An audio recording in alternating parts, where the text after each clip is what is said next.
और एक तो तबका, बहुत बड़ा तबका है उस देश में मजदूर बन रहा है, जो सड़क बनाता है, नाली साफ करता है, घर बनाता है, मॉल बनाता है, सब काम करता है, मगर उसको बनाने के बाद उसमें जाने का परमिशन नहीं है उसको। शोभा यात्रा तो निकालता है। हाँ, शोभा यात्रा भी निकाल रहा है, कांवड़ यात्रा निकाल रहा है, सारी यात्राओं में तो ये जा रहे हैं और बाद में डंडे पड़ते हैं।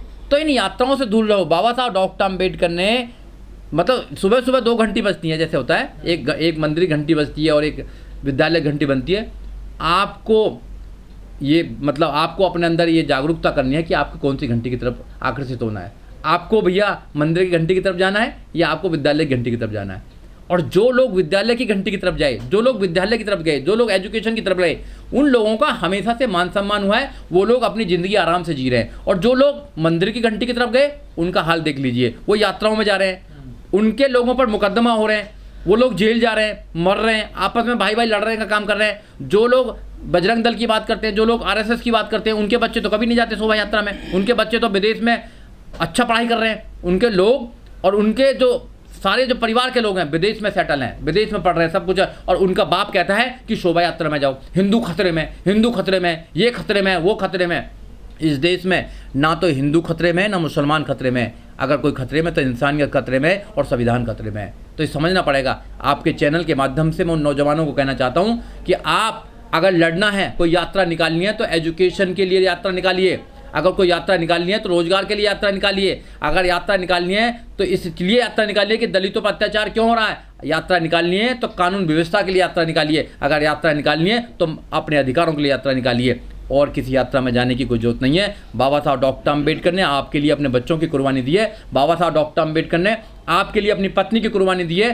तो बाबा साहब डॉक्टर अम्बेडकर ने जो अधिकार दिए हैं आप लोगों को, उन अधिकारों को सही रूप से इस्तेमाल कीजिए और अपने बच्चों को राजा बनाने के लिए उनके अंदर प्रेरित कीजिए। बहुजन शासक इस देश में आसानी से बन सकता है क्योंकि 85% जनसंख्या बहुजनों की जनसंख्या है। सिर्फ उनको इकट्ठा करना है। मानव काशीराम साहब ने जो फार्मूला दिया था, मानव काशीराम साहब ने उत्तर प्रदेश में 4 बार मुख्यमंत्री बनाकर ये साबित कर दिया है कि वो फार्मूला मतलब सटीक फार्मूला है और उस फार्मूला पर पूरे देश के अंदर हम सरकार बना सकते हैं।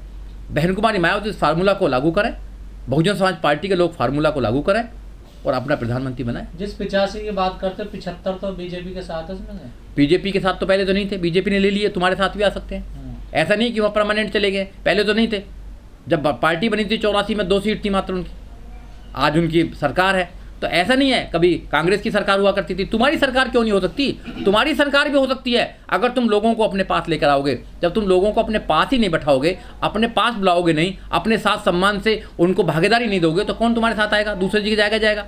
तो आपको अगर मुख्यमंत्री बनना है, आपको अगर प्रधानमंत्री बनना है, बहुजनों का राज लेकर आना है, तो आपको ऐसी सोच बनानी पड़ेगी, मानव काशीराम साहब जैसी सोच बनानी पड़ेगी, बाबा साहब डॉक्टर अम्बेडकर जैसी सोच बनानी पड़ेगी। तो इस देश के अंदर ये मुमकिन नहीं है कि इस देश में बहुजन प्रधानमंत्री ना बने।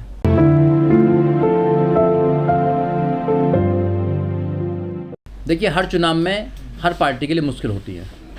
कितनी मुश्किल रहेंगी, कितनी आसान रहेंगी, ये बताना तो मुमकिन नहीं है मेरे लिए, क्योंकि हर पार्टी के लिए मुश्किल होती हैं। हर पार्टी के लिए एक नया चैलेंज होता है। तो 2024 डेफिनेटली मुश्किल का समय है और पार्टी तैयारी कर रही होगी। जो भी पार्टी तैयारी कर रही है तो उसके लिए आगे बढ़ने के लिए सब काम कर रहे हैं। देखिए, 2024 अभी दूर है, तैयारी कर रही है पार्टी, पार्टी के लेवल से तैयारी है। हम तो पार्टी के लिए जितनी ताकत लगा सकते थे हमने लगाई है और हमने ओपन भी बोला था उनके कि हम पार्टी में जितनी भी हमारी मदद की ज़रूरत है हम करेंगे। तो उन्होंने जितनी मदद लेनी थी ली हमारी, और आगे भी अगर उनको ज़रूरत मदद की पड़ेगी तो हम जब भी देंगे।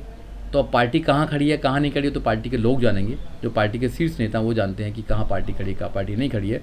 तो अब 2024 में पार्टी का क्या होगा, 2024 में तो उसका मैं जवाब पूरा तरह से नहीं दे सकता हूँ, क्योंकि पार्टी वाले लोग ही बताओ। देखिए, पार्टी में तो ऐसा है कि दूसरी पार्टी के सीएम क्यों बनने देगा? कोई पार्टी दूसरे पार्टी को क्यों जीतने देगी? बिल्कुल बहन जी ने कहा, पार्टी में तो यही लड़ाई है कि भाई सीएम बनेगा तो हमारा बनेगा, दूसरे क्यों बनने देंगे? सही तो कहा उन्होंने कि हम क्यों बनने देंगे किसी को, हम तो योगी को भी नहीं बनने देंगे आने वाले समय में। ऐसी रणनीति बननी चाहिए। बिल्कुल अच्छा कहा, ये तो पॉजिटिव बात है कि अगर बनेगा तो हमारा बनेगा, नहीं किसी को नहीं बनने देंगे। तो अगर जो चुनाव होगा, अगर बहन कुमारी मायावती लोगों को तैयार करेंगी, सारे नेताओं को तैयार करेंगी और सारे लोगों को काम करवाएंगी, ईमानदारी से काम करेंगे, तो सिर्फ हमारा सीएम बनेगा और कोई नहीं बनेगा। और बहन जी ने कहा कि मैं राष्ट्रपति बनने का सपना नहीं देख सकती हूँ, मैं या तो प्रधानमंत्री बनने का सपना देख सकती हूँ या मुख्यमंत्री बनने का सपना देख सकती हूँ। बिल्कुल अच्छा कहा।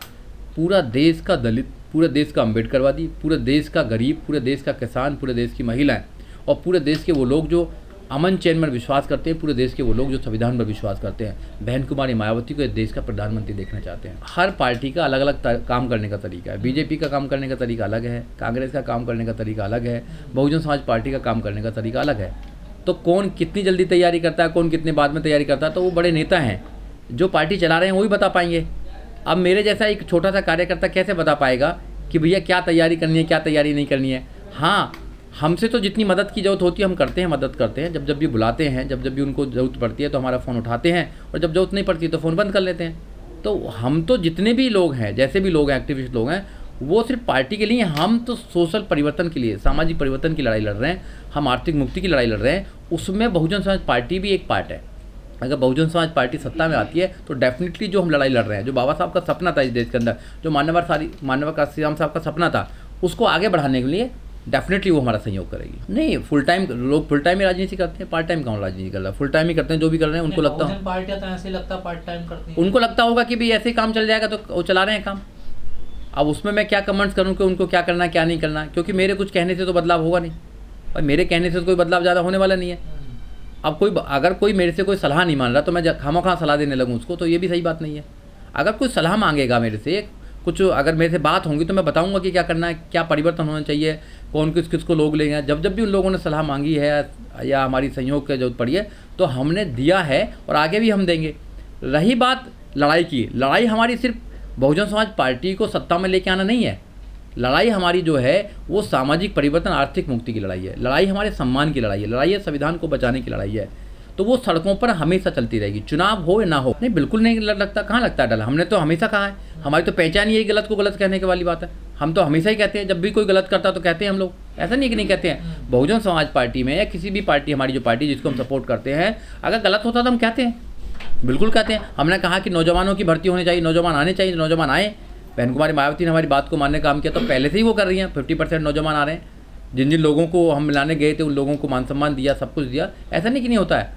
जब भी पार्टी को जरूरत होती है, जब हम लोग काम करते हैं, पार्टी को अगर जरूरत होगी हमारी तो डेफिनेटली हम तैयार हैं पार्टी में काम करने के लिए, या पार्टी में और भी कुछ काम करने के लिए।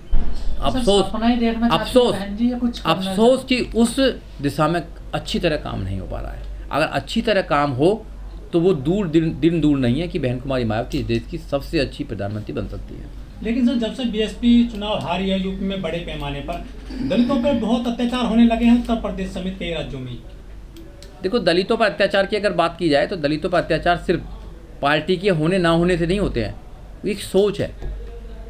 जब भी SC ST OBC के लोग अपने अधिकारों की बात करते हैं, सम्मान की बात करते हैं, बराबरी की बात करते हैं, तो जो दूसरे लोग हैं जो कथाकथित स्वर्ण अपने आप को बोलते हैं, उनके अंदर एक ऐसी प्रॉब्लम हो जाती है कि उनको अच्छा नहीं लगता है और वो अत्याचार करते हैं। ये अत्याचार 2,500 साल से चलता आ रहा है। इस अत्याचार का मुंह तोड़ जवाब देने के लिए लोग तैयार हो रहे हैं।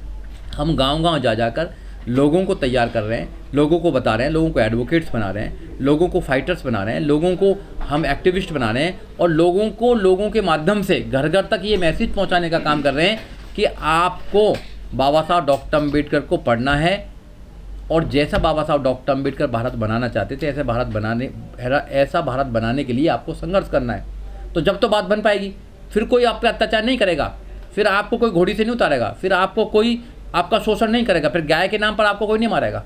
गाय को पूजने वाले सबसे ज़्यादा लोग आपको, मंदिर में सबसे ज़्यादा लाइन लगाने वाले लोग आपको, और मंदिर में आपको घुसने नहीं दिया जाता है। तो ये सोचना चाहिए ना उन लोगों को भी, जिन पर अत्याचार हो रहा है उनको भी सोचना चाहिए कि भाई मंदिर में सबसे ज़्यादा लंबी लाइन हमारी होती है, कावड़ में सबसे लंबी लाइन हमारी होती है, और जब कावड़ का जल चढ़ाना होता है तो मंदिर में नहीं, पंडित नहीं चढ़ने दिया जाता है, पंडित हमको मना कर देता है चढ़ने से। तो ये सोचना चाहिए उन लोगों को। अगर वो नहीं सोचेंगे तो अत्याचार होता रहेगा। जिन लोगों ने सोच लिया है, जो लोग बाबा साहब डॉक्टर अम्बेडकर के उस कथन को मान गए हैं 14 अक्टूबर 1956 को नागपुर के अंदर कि आपको बौद्ध के रास्ते पर चलना है, वो लोग सुरक्षित हैं, वो लोग सम्मान से ज़िंदगी जी रहे हैं, वो लोग टाई पैंट कोट पहनकर अपने आराम से ज़िंदगी जी रहे हैं और लोगों को तैयार करने का काम कर रहे हैं। अपने भाइयों से कह रहे हैं कि आप भी इस श्रेणी में आ जाओ, आप भी बाबा साहब डॉक्टर अम्बेडकर की श्रेणी में आ जाओ, आप भी बौद्धिस्ट बन जाओ, आप भी अम्बेडकरवादी बन जाओ। मगर वो कहते ना जी ना, हमें डर लग रहा है, हमें डर लग रहा है कहीं कुछ भगवान कर ना दे, कहीं हनुमान कुछ ना कर दे, कहीं कृष्ण कुछ ना कर दे, कहीं राम कुछ ना कर दे, कहीं सीता कुछ ना कर दे, कहीं भगवान न कर दे। और वो भगवान कौन है? इन ब्राह्मणों ने मूर्ति में प्राण प्रतिष्ठा कर दिया है, भाई मूर्ति के अंदर प्राण घुसा दिए हैं, तो वो मूर्ति से कहते हैं कि भी ये कुछ करना दे। तो डर का माहौल बना रखा, डर का धंधा है। ये डर निकालने के लिए हम कोशिश कर रहे हैं। जिसके अंदर से डर निकल जाता है वो मुक्त मानव बन जाता है, वो बुद्ध बन जाता है, बुद्ध के रास्ते पर चलने लगता है, अम्बेडकरवादी बन जाता है। ऐसे लोग अगर देश के अंदर बन जाएंगे तो अत्याचार कम होगा, नहीं तो अत्याचार कम नहीं होगा। मैंने ये बात कही नहीं कि बीजेपी नहीं देती है, जिसको भी प्रधानमंत्री बनना है उसको करना पड़ेगा ये। अब बीजेपी के उसकी क्या बात आ गई है, वो कर रहे हैं, बीजेपी वाले कर रहे हैं, सम्मान दे रहे हैं, लोगों को कर रहे हैं, झूठ बोल रहे हैं, 15-15 लाख का लालच दे रहे हैं, हिंदू मुसलमान करा रहे हैं, कब्रिस्तान और शमशान करा रहे हैं, पाकिस्तान हिंदुस्तान कराते हैं, मंदिर बनवा रहे हैं। तो उनकी राजनीति है। हमारी अपनी आइडियोलॉजी को स्ट्रॉन्ग करें ना, हमारी आइडियोलॉजी लड़ाई है। आप भी तो परशुराम का मंदिर बनवा रहे थे। देखिए, मैंने फिर बोला, राजनीति में बहुत सारी बात की जाती है। राजनीति में ऐसा नहीं कि एक ही चीज़ को लेकर चलेंगे। राजनीति राजनीतिक रूप से की जाती है। आप राजनीति करें जैसे वो लोग करते हैं, जब भी आप राज्य में बैठ सकते हैं, जब भी आप लोगों का भला कर सकते हैं, जब भी आप बाबा साहब डॉक्टर अम्बेडकर की सोच का भारत बना सकते हैं, जब भी आप आर्टिकल 21 फ्रीडम एजुकेशन फ्री कर सकते हैं, ये आप कर सकते हैं। 6 साल से लेकर 14 साल तक के बच्चे को state provide the free and compulsory education, ये दे सकते हैं आप। एजुकेशन बहुत ज़रूरी है। जब लोगों को फ्री कंपलसरी एजुकेशन कर देंगे आप, हर प्रकार के लोगों को, तो वो लोग पढ़ लिख कर अपना अच्छा और बुरा जान जाएंगे, फिर उन पर कोई शोषण नहीं करेगा। आज हो क्या रहा है कि अच्छे लोगों को पढ़ाई दी जा रही है, कॉन्वेंट स्कूल में पढ़ रहे हैं, उनके बच्चे पढ़कर IAS बन रहे हैं, PCS बन रहे हैं, डॉक्टर बन रहे हैं और शोषणकारी बन रहे हैं।